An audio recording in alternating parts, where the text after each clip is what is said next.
மதுரை அலங்காநல்லூர் அருகே 44 கோடி ரூபாய் மதிப்பில் கட்டப்பட்டு வரும் பிரம்மாண்ட ஜல்லிக்கட்டு கலையரங்கை அமைச்சர் மூர்த்தி நேரில் ஆய்வு செய்தார்.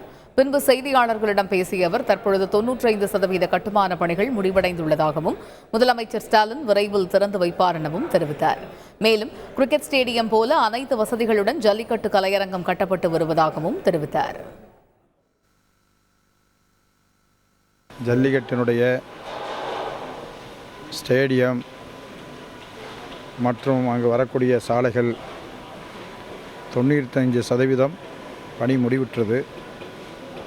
இன்னும் ஒரு வார காலத்திற்குள்ளாக முழுமையாக நிறைவடைந்திருக்க பின்னால் மாண்புமிகு முதலமைச்சர்களுடைய